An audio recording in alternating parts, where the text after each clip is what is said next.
डाकू हो या अपराधी, विकास हो या अतीक, हर कोई कहता है इन दोनों आईपीएस से बचाओ। जब भी कोई यूपी को छेड़ता है, सीधे सीएम सर का कॉल इन दोनों आईपीएस के पास पहुंचता है। एक है सिंघम, दूसरा है पुलिस विभाग का चाणक्य। आधी रात को करते हैं सीएम को फोन।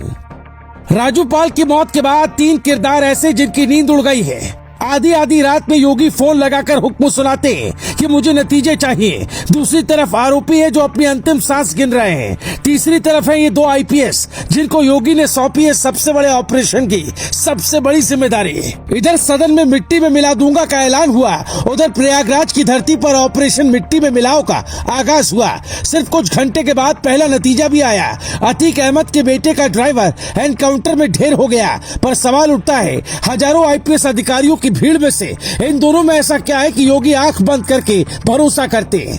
हमारे सूत्र कहते हैं प्रयागराज का जवाब इतना बड़ा मिलने वाला है कि ये घटना भी इतिहास में अमर होने वाली है। वहाँ कभी भी कुछ बड़ा हो सकता है। योगी की पहली पसंद है अमिताभ यश। मैदान पर खुद ऑपरेशन को लीड करने वाले अमिताभ यश की कहानी फिल्मी है। यूपी को सुरक्षित रखने के लिए परिवार को दांव पर लगाने वाले ऑफिसर्स की पूरी कहानी सुनकर आप कहेंगे ये है यूपी के असली शेर। अमिताभ यश को ही ऑपरेशन विकास दुबे की कमान सौंपी गई थी। सिर्फ 96 घंटे में ही नतीजा आ गया था। प्रयागराज की घटना के बाद सीएम योगी ने अमिताभ यश को फिर जिम्मेदारी सौंपी। पर आपको जानना होगा अमिताभ यश में ऐसा क्या है जिससे वो योगी की पहली पसंद बन गए। वो कहानी जो कई लोग नहीं जानते। साल 2008 में कुछ बहुत बड़ा हुआ था। यूपी में विकास दुबे, अतीक अहमद जैसे माफियाओं से पहले डाकुओं का राज था। ददुआ नाम का एक डाकू ऐसा था जिसको पुलिस कभी नहीं पकड़ पाती थी। एसटीएफ भी कई बार फेल हो गई। उसी वक्त यूपी में डीजीपी विक्रम सिंह बने। उन्होंने ईमानदार और तेज तर्रार आईपीएस अमिताभ यश को ददुआ को मारने का जिम्मा सौंपा।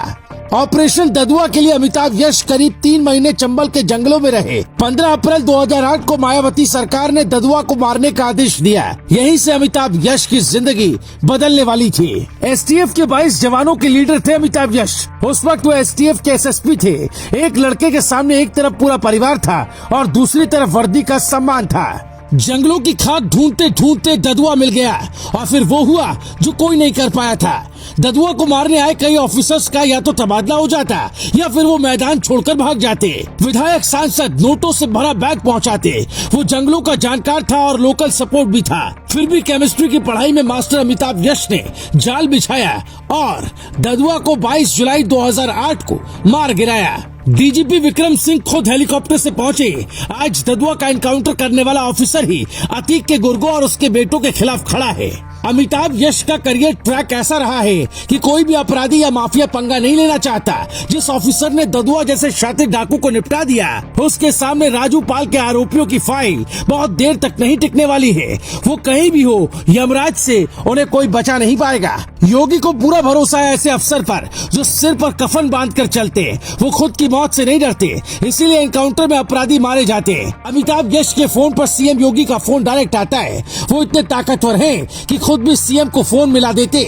अमिताभ यश का डर माफियाओं में भी कूट कूट कर भरा है। अमिताभ यश के साथ मिलकर एडीजी प्रशांत किशोर पूरी कहानी लिखते हैं और फिर योगी को नतीजा सौंपते हैं। विकास दुबे ने भागने की लाख कोशिश की, नहीं भाग पाया। अब अतीक का परिवार और उसके गुर्गों की बारी है। कहते हैं अमिताभ यश और प्रशांत कुमार विभाग से आगे चलते हैं। ऑपरेशन की हर बार डीजीपी को पता हो या ना हो, पर सीएम को पता होती है। प्रशांत कुमार लखनऊ में बैठकर फाइल, मीडिया और सबूत का इंतजार करते हैं, तो अमिताभ यश मैदान में उतरकर मिट्टी में मिलाने का काम करते।